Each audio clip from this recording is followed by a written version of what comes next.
qual foi as suas provocações para construir uma melhor versão de você? Como que você começou a, sabe, de uma certa maneira, você sempre foi muito sonhadora, você sempre, sabe, quero crescer, eu quero fazer diferença, eu quero construir coisas legais. Como começou esse impulso para depois acabar tanto no seu na sua influência online hoje muito forte, a Good Day que tá indo super bem, a tua marca, nos projetos que você faz, mas como começou essa combustão? Eu quero começar por aí esse papo. Eu acho que muito do que a gente é vem da nossa criação familiar, dos valores que nos são passados. Então, desde pequena, meus pais sempre falaram: você consegue fazer tudo o que você quiser. Você tem que querer, tem que fazer acontecer e vai acontecer. Então, você é capaz de ser boa naquilo que você sonhar fazer. Que legal. Só que, junto com essa mensagem, eles sempre passavam também o caminho que eles achavam ideal. Então, eu acho que você tem que fazer isso, dessa maneira você vai ser bem-sucedida. Se você fizer medicina, você vai ser uma médica muito dedicada, uma médica muito famosa, você vai conseguir fazer o seu nome nessa profissão, porque a gente sabe que você tem potencial. E eu sempre fui acreditando muito nisso que eles falavam, não só eles, mas as pessoas ao redor, os meus professores. Eu tive uma educação muito positiva, no sentido de que as pessoas ao meu redor me impulsionavam e não me botavam para baixo. Sério, E você teve isso desse ambiente assim? vim de um ambiente muito bom. Meus pais me Ótimo. deram uma criação cristã. Então, Uau! além de eu ter pessoas que me levavam para cima, eu tinha muita fé, eu tinha muita esperança.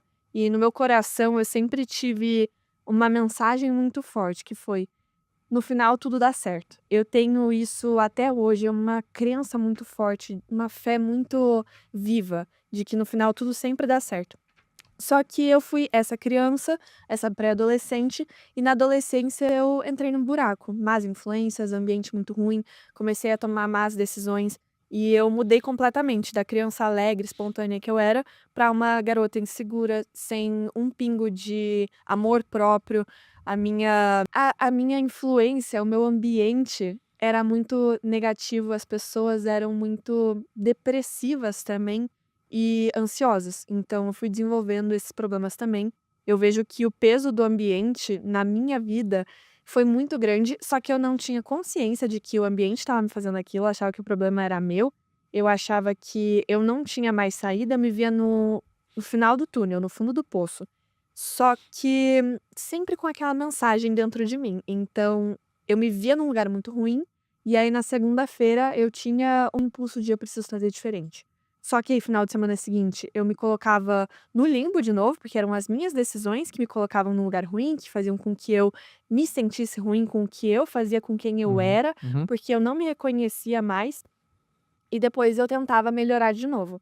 Até que teve um dia que aconteceu uma experiência mesmo de eu vejo como uma experiência de Deus me dando um chega pra lá. Uau! Acorda, foi uma acorda Como é de que foi esse Deus. dia? Esse dia foi muito tenso, eu me senti muito mal, mas hoje eu vejo que foi um dos dias mais transformadores da minha vida. Então foi uma experiência negativa que gerou um dos frutos mais positivos de todos, que foi a genuína decisão de mudança. Porque até ali eu não tinha decidido de verdade. Eu pensava: "Eu preciso melhorar, eu preciso mudar", mas não era algo tão genuíno. É aquele pensamento da maioria das pessoas no começo do ano: "Preciso melhorar, preciso mudar", mas não faz de fato um Uhum, movimento para uhum, que aquilo uhum, aconteça. uhum.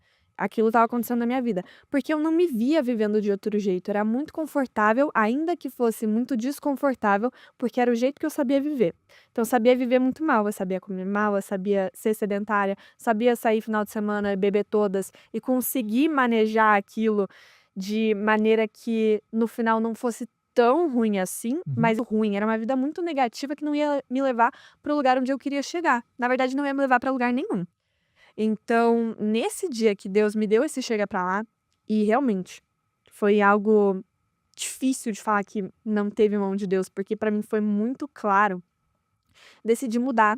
E eu lembro que no dia seguinte desse dia eu fui correr com meu pai, muito triste, chorosa, porque eu não acreditava que de fato havia uma possibilidade de mudança, mas mesmo assim eu tinha o conhecimento de que fazendo esportes, vivendo uma vida saudável, estudando e construindo algo diferente seria criado das minhas ações. Uhum. Então, eu fui pelo lógico, mas o sentimento era de que eu não ia conseguir, de que eu estava no fundo do poço mesmo, mas eu fui repetindo aquelas ações, eu fui sendo constante, eu fui buscando construir e depois eu me percebi como uma pessoa que estava melhorando, sendo mais feliz, não precisando daqueles meus hábitos antigos para me sentir bem.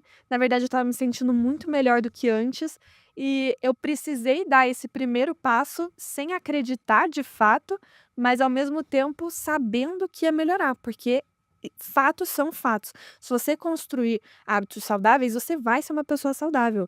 E mesmo que dentro de você fale, eu não consigo ser saudável, se você está construindo esses hábitos, você vai de fato se tornar. E depois eu comecei a me sentir essa nova pessoa. Então, começou a gerar uma retroalimentação positiva na minha vida e eu comecei a ficar por melhorar, apaixonada por viver o meu melhor momento, viver o meu momento atual buscando ser a minha melhor versão. E desde então, Legal. eu não, o gráfico é sempre para cima. Eu não tenho uma percepção da minha vida de que eu dei uma baixada. Claro que tem esses momentos. Não significa que não tem desafio, né. Eu sou mulher, tenho TPM, às vezes eu choro, mas ainda assim, o que gera resultado de fato são as minhas ações. O que que eu faço com as circunstâncias? O que que eu faço com as mini crises que aparecem? Então, sempre andando pra frente e pra cima. E aí eu descobri que é apaixonante você buscar melhorar. E você já tinha esse estilo de vida saudável, assim, você falou da corrida já era algo que estava na sua vida, não era? Foi nessa virada total? Como é que foi, assim, que você deu essa chave? Acordar cedo? Como é que foi, assim, essa virada? Eu Meus pais sempre me colocaram em todos os esportes que eles podiam, então fiz balé, fiz jazz, fiz natação, fiz, vôlei, handball, até viajei com o time de handball pra Espanha. Eu nunca fui a melhor, mas eu também nunca fui a pior, então eu me sentia parte de uma coisa, eu não me sentia um peixe fora d'água quando eu fazia esportes. Só que na adolescência, eu decidi que eu não queria fazer mais nada. E aí a minha mãe, ela falou assim: "Você não vai ficar sem fazer nada". Eu falei: "Vou fazer musculação então", que ela estava começando na musculação, e lá fora estava rolando um movimento de começar a ir pra academia. Então, foi ali um pouco antes da pandemia que começaram a rolar essas mudanças, e eu me inspirava em pessoas lá de fora, porque não era um movimento tão forte no Brasil, Uhum. e por acaso eu comecei a postar nessa época. Então foi a época que eu comecei a postar, que eu comecei a treinar e que eu comecei a receber um feedback positivo daquilo. Mas o esporte não era tão importante na minha vida. Meus pais que me colocavam, meus pais que me obrigavam, e aí depois eu me descobri uma nova pessoa no esporte. A minha autoestima aumentou muito por causa do esporte e eu comecei a ficar viciada num bom sentido, em me fazer bem, porque eu sabia que quando eu ia pra academia, por mais que fosse difícil no começo, o final sempre vale a pena, nunca me arrependi de ter ido. É verdade, nunca se arrepende de ter feito um treino, né. Uhum. Então você vê que foi acertadíssima essa decisão dos seus pais de colocar no esporte, porque, assim, eu faço isso com meus filhos, eles são pequenininhos, mas eu vendo você falando me deu mais confiança ainda que eu falo pra todo mundo, até os 18 anos é obrigatório. Como eu sou um rei benevolente lá em casa, que é uma monarquia, eu que decido, né, você vai poder escolher qual esporte. Eu sou o rei benevolente, né, mas até os 18, porque eu acredito muito que o esporte, ele é um pilar de formação de caráter, é uma formação Com é certeza. absurdo, assim. E a socialização que o esporte traz, ela é diferente, ela é mais positiva, porque você tá com seus coleguinhas numa sala de aula é muito diferente você tá trabalhando em equipe com seus coleguinhas no esporte. Pra mim, uma das coisas mais importantes que meus pais fizeram foi me colocar nos esportes, e pra mim uma das coisas mais tristes foi deixar eu sair, porque eu não queria que eles tivessem deixado. Hoje olhando pra trás, minha mãe não devia ter deixado eu sair da natação, minha mãe Uau, não devia ter deixado eu sair uau. do handball. Eu fico muito chateada de eu ter sido a adolescente que conseguiu convencer eles a sair, porque eu era muito boa em narrativa, eu era muito boa em contar uma história. Então pra sair da natação eu fingi uma lesão, e depois eu fui fazer o raio-x e realmente deu uma alteração. Eu falei, não tinha nada, eu não sei como é que apareceu aquilo, foi o poder da mente, porque eu inventava todas as histórias possíveis, e aí eu consegui sair infelizmente, mas eu não queria que ela tivesse deixado. Legal essa Porque essa a maioria das autoanálise sua. crianças, elas querem sair, elas querem ficar no celular, elas querem ficar na TV, porque é muito prazeroso a curto prazo. Quando é criança, a gente não tem como colocar na balança o curto prazo, o longo prazo, a gente tem que fazer mais que os nossos pais querem que a gente faça. Quando eu for educar os meus filhos, eu já tenho as dicas de quando eu vivi, quando eu passei por aquilo. Vai começar e você já vai lembrar, obviamente, da e com toda certeza, vai passar aquela crise: "Não quero mais fazer, quero parar". Te falar, o meu irmão, ele tá fazendo natação no mesmo lugar que eu fiz. Quantos anos tem seu irmão? Meu irmão tem 8. Legal. Ele tá inventando as mesmas desculpas que eu. Eu falei pra minha mãe: "Não deixa ele sair não". Ele tá repetindo as mesmas narrativas. Até a falar que tá lesionado. Ele não tá falando que tá lesionado, ele fala: "Ai, machuquei minha perna". Igualzinho eu falei antes, eu fiquei: "Não acredito". Eu falei: "Mas dessa vez minha mãe não vai deixar ele sair não". Você falou uma coisa muito forte, assim, quando você, né, na sua adolescência, mudou o ambiente e parece que as coisas mudaram. Hoje você tem uma hipersensibilidade ao ambiente, assim, você seleciona muito quem vai estar à sua volta?